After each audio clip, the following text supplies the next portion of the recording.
Hey everybody, Harold Fisher here, anchor and host of the Daily Drum on WHUR. Welcome to another edition of HUR at Home on WHUR.com and all of our social media platforms. Tonight on HUR at Home, we're talking to Tiffany Green. She is the first woman to hold the title of Prince George's County Fire Chief. Chief Green, thanks for talking to us. I appreciate your time. Thank you for having me, Harold. It's a pleasure to be here. Absolutely, and congratulations. Thank you. Thank you. I mean, you're a big deal. Okay. It's been an honor actually to do this. Again, February I was confirmed as the 13th fire chief and the first female fire chief, and it's an honor to serve in this position. Absolutely. I will talk about your history and more about that in a bit. I wanted to go a little bit into the news, though. There was an unfortunate fire death in Laurel on yesterday, and there were reports of hoarding. Can you talk to me a little bit about that situation? Yeah, you're correct. So it was a one-story single-family dwelling with a basement with severe hoarding conditions, and that caused extreme difficulty for us on the scene operating as firefighters. We did locate a 78-year-old male who's found deceased, and that's currently under investigation. But the primary issue for us in the fire service is the hoarding conditions. And the take-home message for our listeners is to ensure that those conditions don't exist. When we deal with our elderly adults and older patients, we want to make sure that hoarding is not something that's going on in their homes. Mm-hmm. What kind of problems does a hoarding situation present to firefighters who are trying to save lives or to put out fires in buildings? So it makes it difficult for us to find victims. We're climbing over top of furniture, and our firefighters are trained and used to doing that. However, when there's a buildup of newspapers and different things all over the steps and in the entryways, it makes it difficult for us to access the fire. So it creates challenges. And then on top of that, it creates an additional fuel load. And because this was a basement fire, that was one of the concerns and issues that we had. And we ultimately had to evacuate and do exterior operations in order to gain control of this fire. Speaking of house fires, this is the time of year when some other things, start to come up, Christmas tree fires and other kinds of electrical issues. Talk to me about the message that you want people to know as we really get into the heart of the holiday season. Okay, so I love an opportunity to talk about ways that we can prevent the call. That's our number one goal there. Of course, we have year-round safety tips, but the number one safety tip that we want to offer today is smoke alarms and CO alarms. Make sure they're working, checking them every day. If you need a new smoke alarm, we're recommending that you purchase a 10-year sealed battery. That's the best smoke alarm that you can buy. And from there's almost an enormous checklist of seasonal safety tips. You want to make sure that your heating sources, your chimneys have been inspected by a professional. If you're using a portable heater in your home, and most people are, keeping them 3 feet away from anything that can burn, like blankets and furniture, and to make sure that we turn them off when you leave. If we're decorating for the holidays, and most people are right now, we want to make sure that we're using flame retardant or flammable, or non-flammable decorations, and to check your holiday lights for frayed wires.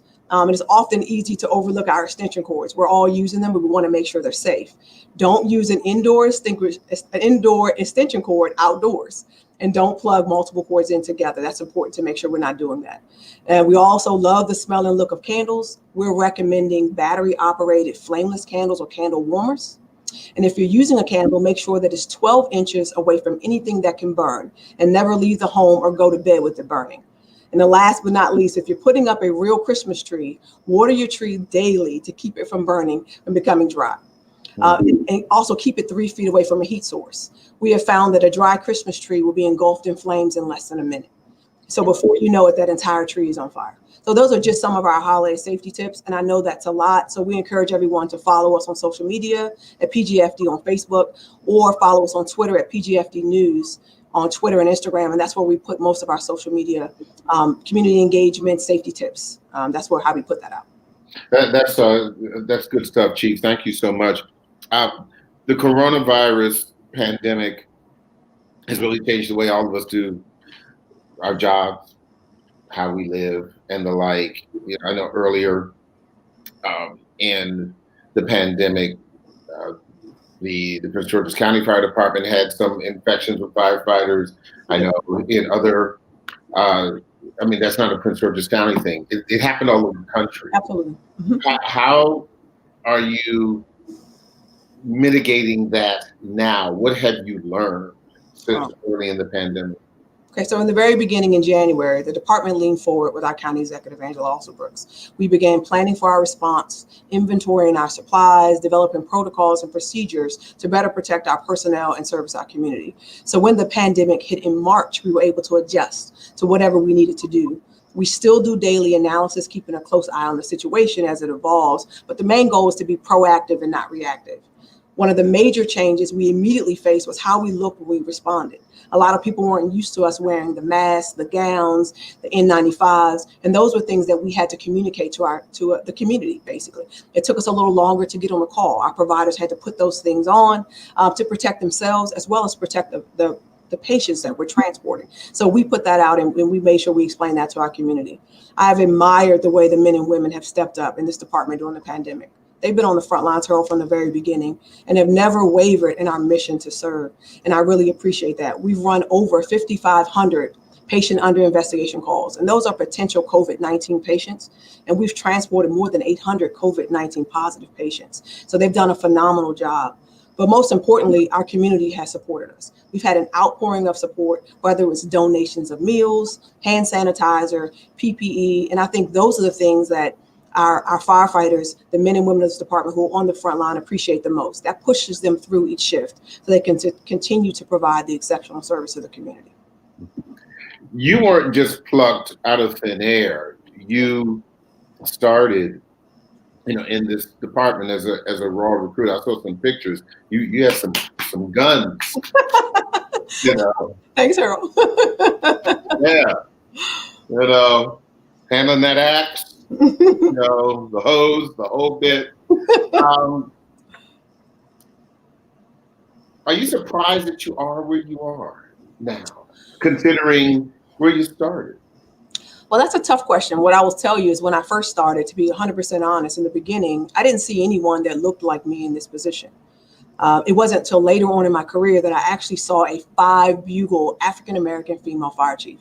And I saw her at a conference. Her name was Rosemary Cloud. She was the first African-American female fire chief.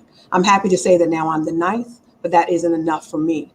So surprising, yes, because as we all know, you can't be what you can't see. So for me not to be able to see that coming into the department, I don't think it gave me the aspiration to be that. So that's really what it boils down to. And in this region, though, there are some phenomenal women doing great things. There are 3 other female fire chiefs, so I'm happy to call my friends. Trish Wolford in Anne Arundel County, she's doing a great job. Joanne Runn in Baltimore County, and Denise Pouget in Metropolitan Washington Airport Authority. And they are all in the region. We're all working together. And again, it's a collaboration. I'm happy to see them doing well as well. But truth be told, it's not easy being a female firefighter in a male-dominated profession. It's not. So me being here today is to show young women that it can be done. We have what it takes to be successful in this profession and not only be firefighters and paramedics, but also fire chiefs running large departments. So while I'm honored to be the first, it's my goal not to be the last. And that's really the take-home message. Why would you say, I guess beyond the obvious, why is it difficult for a woman to be, a fire chief? So it's a male-dominated profession. I mean, it's passed down from generation to generation. Growing up, I didn't know anyone in the fire service. I had never seen a woman firefighter.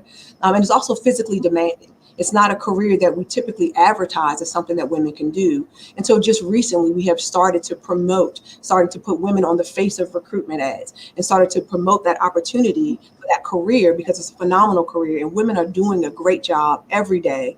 It's just something that we have to put out there.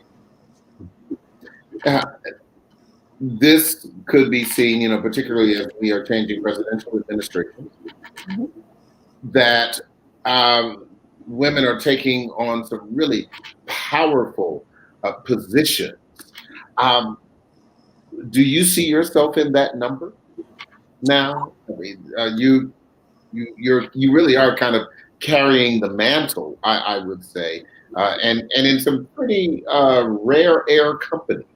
Absolutely. So there were women before me that laid the groundwork for me to be here today. So again, I'm honored to be here, but my goal is to make sure I'm not the last. So I have to put things in place in this department to ensure that women have opportunities to do this job. It doesn't do us any good for me to be the only female fire chief in Prince George's County Fire Department's history. So although, as I keep saying, it's an honor to be here, the shoulders are heavy, the crown is heavy, just to make sure that I'm not the last.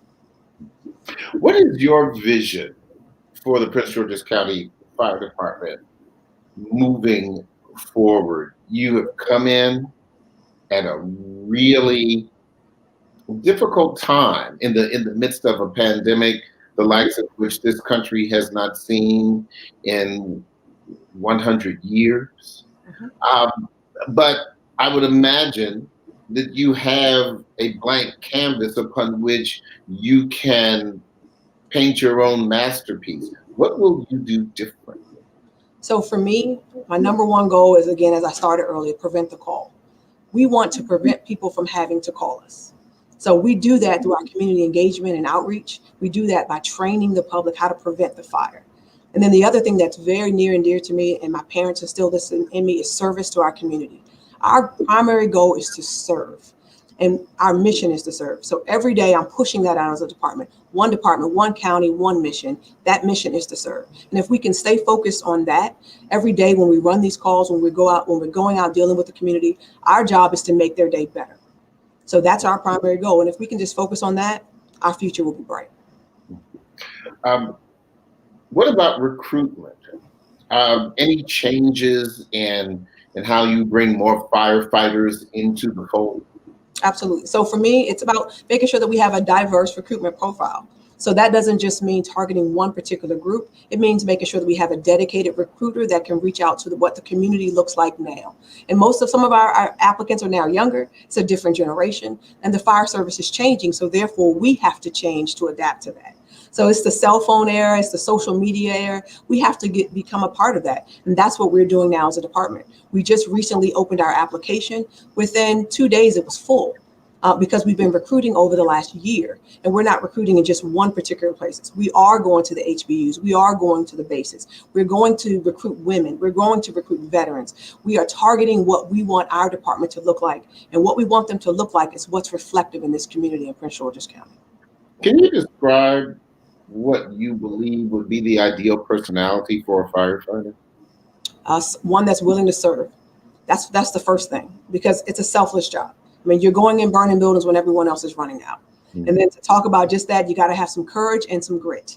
Just everybody can't do this job. You may want to give back to the community, but running into a burning building takes courage. It takes skill, determination, all of those things, persistence. It's a 24-hour day. Sometimes they're running, 20 to 30 calls a shift. And again, at the bottom line, what it comes down to is, one, their desire to serve, two, their training, and of course that preparation, and of course that grit. They gotta be willing to push a little bit harder because someone's life may be depending upon it. What do you want Prince George's County residents to know about you? Okay, what they probably don't know is I'm a mother and a wife. My husband is also an amazing firefighter. He refers to himself as the first husband. I also want our community to know. I know it's funny, Harold. Right? Or maybe you should say the hot husband. Whatever he wants to call himself, it works for me.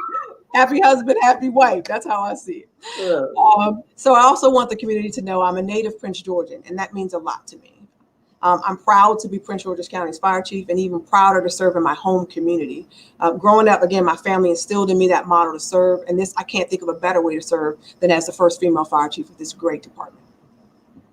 Well, Tiffany Green, I want to thank you so much. Thank you for taking some time to talk to us again. Congratulations. Thank you. We're certainly proud. Prince George's County's own. Who's holding up the mantle, not only for the county, for your fellow firefighters, but also, breaking the glass ceiling, burning the glass ceiling. Burning? That was a good one. That's what they pay me for. Thank you so much, Steve. And, good luck to you. And please, for you and your colleagues, be safe. Thank you. Thank you so much. I appreciate it.